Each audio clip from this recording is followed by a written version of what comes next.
குழந்தைகளே, இன்று நாம் பார்க்க போகும் கதை நரியும் வளைக்கரடியும். முன்னொரு காலத்தில் காட்டில் விலங்குகளின் ராஜாவான சிங்கத்தை தவிர மற்ற எந்த ஒரு விலங்குக்கும் வால் இல்லை. வால் இல்லாததால் விலங்குகளுக்கு நன்மையும் இருந்தது, தீமையும் இருந்தது. ஆனால் வால் இல்லாத விலங்குகளின் வாழ்க்கை மிகவும் பரிதாபமாகவும் இருந்தது. குளிர்காலத்தில் எப்படியோ அவை சமாளித்தன. ஆனால் வெயில் ஆரம்பமானதும் ஈயும் கொசுவும் அவற்றை பாடாய் படுத்தின. வால் இல்லாத விலங்குகளால் அவற்றை விரட்டவும் முடியவில்லை. உண்ணிகளாலும் இரத்த ஈக்களாலும் கடிப்பட்டு பல விலங்குகள் இருந்தன. கூட்டம் கூட்டமாய் வந்து அவை கடிக்கும் பொழுது தங்களை காப்பாற்றிக் கொள்ள வழி ஏதும் இல்லாமல் விழித்தன. விலங்குகளின் அரசனான சிங்கத்திற்கு விலங்குகளின் இந்த நிலைமை தெரிய வந்ததும் அது கஷ்டப்படும் விலங்குகளுக்கு உதவ விரும்பிற்று. எல்லா விலங்குகளும் அரண்மனைக்கு வந்து வாள் வாங்கி செல்லுமாறு அது உத்தரவிட்டது. சிங்கத்தின் தூதர்கள் காட்டின் மூலை முடுக்குகளெல்லாம் சென்று ராஜாவின் கட்டளையை விலங்குகளுக்கு அறிவித்தனர். பறையறைந்தும் தண்டோரா போட்டும் தெரிவித்தனர். ஒவ்வொரு மிருகமாகவும் பார்த்தும் தெரிவித்தனர். எருது, வளைக்கரடி, கீரி, முயல், மான், காட்டுப்பன்றி என்று எல்லா விலங்குகளையும் சந்தித்து விட்டனர். கரடியார் ஒன்றுதான் பாக்கி இருந்தது. எல்லா இடங்களிலும் அவற்றை தேடினர். நீண்ட நேரம் தேடிய பின் முடிவில் கரடி தன் இருப்பிடத்தின் ஒரு மூலையில் உறங்கிக் கொண்டிருப்பதை கண்டனர். உடனே அதன் அருகே சென்று உலுக்கி எழுப்பி சீக்கிரமாக புறப்பட்டு சென்று வாள் வாங்கி கொள்ளும்படி அதனிடம் சொன்னார்கள். ஆனால் கரடி அவசரப்பட்டு யாரும் கண்டது உண்டா? அடிமேல் அடி வைத்து நடந்து சென்றது. தலையை நீட்டி நீட்டி எங்கிருந்தாவது காட்டில் தேனின் மனம் வீசுகிறதா என்று மூக்கால் உறிஞ்சி மோப்பம் பிடித்தவாறு சென்றது. திடீரென்று எதிரில் இருந்த மரத்தில் தேனடை தொங்கிக் கொண்டிருப்பதை பாண்டது. அதற்கு நாவில் நீர் ஊறியது. சிறிது நேரம் என்று யோசித்தது. சிங்கத்தின் அரண்மனைக்கு நெடுந்தூரம் போயாக வேண்டும். இப்பொழுது எதுவும் சாப்பிடாமல் என்னால் அவ்வளவு தூரம் நடக்க முடியுமா என்று தெரியவில்லையே என்று தனக்குள் கூறிக்கொண்டது. அதற்கு தேனடையை விட்டு செல்ல மனமில்லை. மரத்தில் ஏறி பார்த்தது. பொந்து நிறைய தேன் இருந்தது. மகிழ்ச்சியாக உருமிக்கொண்டும் கனைத்து கொண்டும் தேனடையை சுருண்டி எடுத்து வயிறு புடைக்க தேனை அள்ளி அள்ளி பருகியது. இனி வயிற்றில் இடம் இல்லை என்ற அளவிற்கு பருகியதும் சரி, அரண்மனைக்கு போகலாம் என்ற எண்ணம் வந்தது. அது தன் மேலெங்கும் பார்த்தது. உடம்பெல்லாம் தேனும் மெழுகுமாக பிசு பிசு என்று இருந்தது. இப்படியே ராஜாவின் அரண்மனைக்குள் சென்றால் மற்ற விலங்குகள் கைகொட்டி சிரிக்குமே என்று நினைத்த கரடி ஆற்றுக்கு போய் உடம்பை தேய்த்து கழுவி கொண்டது. பிறகு முடியை உலர்த்தி கொண்டு போகலாம் என்று முடிவு செய்து குன்றின் சரிவில் படுத்து கொண்டது. வெயில் கதப்பாக இருந்ததால் அப்படியே உறங்கி போயிற்று. இதற்கிடையில் சிங்கராஜாவின் அரண்மனைக்கு முன்னால் எல்லா மிருகங்களும் கூடலாயிற்று. முதலாக நரி அங்கே வந்தது. அரண்மனைக்கு எதிரே மலை போல் வாள்கள் கூத்து வைக்கப்பட்டிருப்பதைக் கண்டு அதை சுற்றி சுற்றி வந்து பார்த்தது.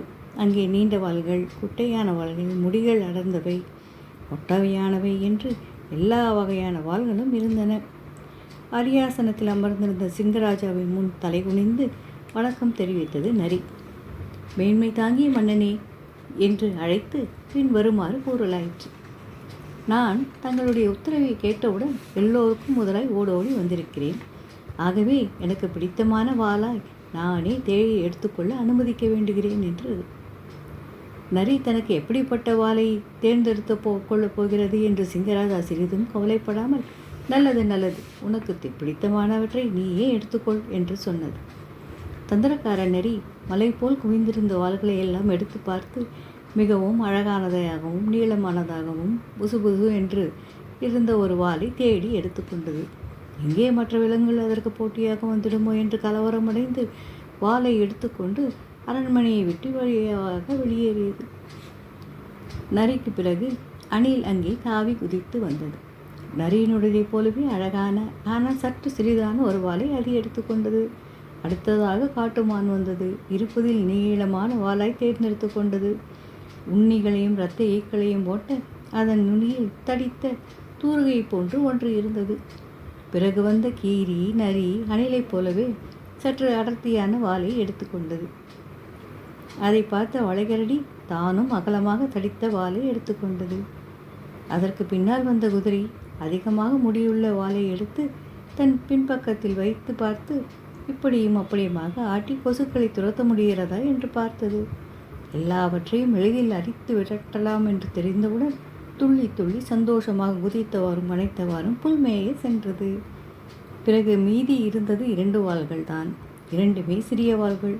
ஒன்று குமுள் போன்று இருந்தது, ஒன்று அதைவிட சற்று பெரிதாக இருந்தது. அப்பொழுது யானையும் முயலும் வந்தன. சிங்கராஜா அவற்றை பார்த்து, நீங்கள் இருவரும் இவ்வளவு லேட்டாக வந்திருக்கிறீர்களே, என்னிடம் இப்பொழுது இருப்பது மிகவும் 2 வாள்கள் தான் என்றது. யானை முயலை பார்த்து, உனக்கு வேண்டியதை நீயே எடுத்துக்கொள் என்று பெருந்தன்மையுடன் கூறியது.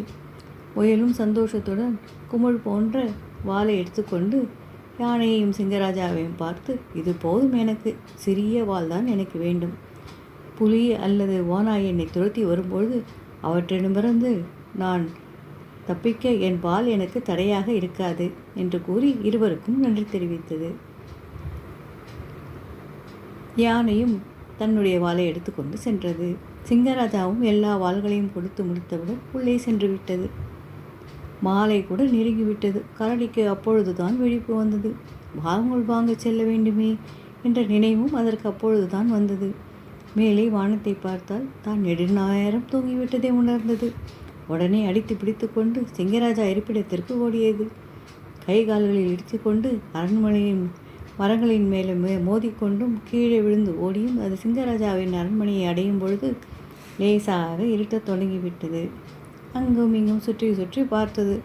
ஆனால் பாவம், அங்கு ஒரு வாள் கூட இல்லை. எந்த விலங்கையும் காண முடியவில்லை. கரடிக்கு துக்கம் தாங்க முடியவில்லை. நான் என்ன செய்வேன்? எல்லோருக்கும் வாள் கிடைத்து விட்டது, ஆனால் எனக்கு மட்டும் ஒன்றும் இல்லையே என்று தன்னையே நொந்து கொண்டது. கரடி கோபமாய் தன் வீட்டிற்கு செல்ல திரும்ப சென்றது. அப்படி மெல்ல அது நடந்து வரும்போது வளைக்கரடி அங்கே ஒரு மரக்கட்டையின் மீது அமர்ந்து தன்னுடைய அழகான வாளை சுருட்டியும் முறுக்கியும் வளைத்தும் ஆட்டியும் பார்த்து மகிழ்ந்து கொண்டிருந்தது. அதை பார்த்ததும் அதிக ஆத்திரமடைந்த கரடி, ஏய் வளைக்கரடியே, உனக்கு எதற்காக இவ்வளவு அழகான வாள்? அதை எனக்கு கொடுத்து விடு என்று மிரட்டியது. அதை கேட்டதும் வளைக்கரடி, கரடியாரே, நல்ல வேடிக்கை தான், என்ன விளையாடுகிறீர்களா? எவ்வளவு அழகான வாளை நான் கஷ்டப்பட்டு எடுத்துக்கொண்டு வந்திருக்கிறேன், இதை போய் நான் உங்களுக்கு தர வேண்டுமா என்று எதிர்கேள்வி கேட்டது. உடனே கரடி, நீயாக தராவிட்டால் நான் உன்னை அடித்து உதைத்து பிடிக்கிக் கொள்வேன் என்று உரிமையவாறு கரடி தன் கனத்த பாதத்தை வளைக்கரடியின் வால் மீது வைத்து அழுத்திற்று. அதனால் கோபமடைந்த வளைக்கரடி முழு பலத்தையும் கொண்டு கரடியின் பிடியிலிருந்து தன் வாளை இழுத்து கொண்டு, உனக்கு இது கிடைக்காது என்று கத்தியவாறு தப்பித்து கொண்டு ஓட்டமாய் ஓடிவிட்டது. கரடி தன் பாதத்தை பார்த்தது.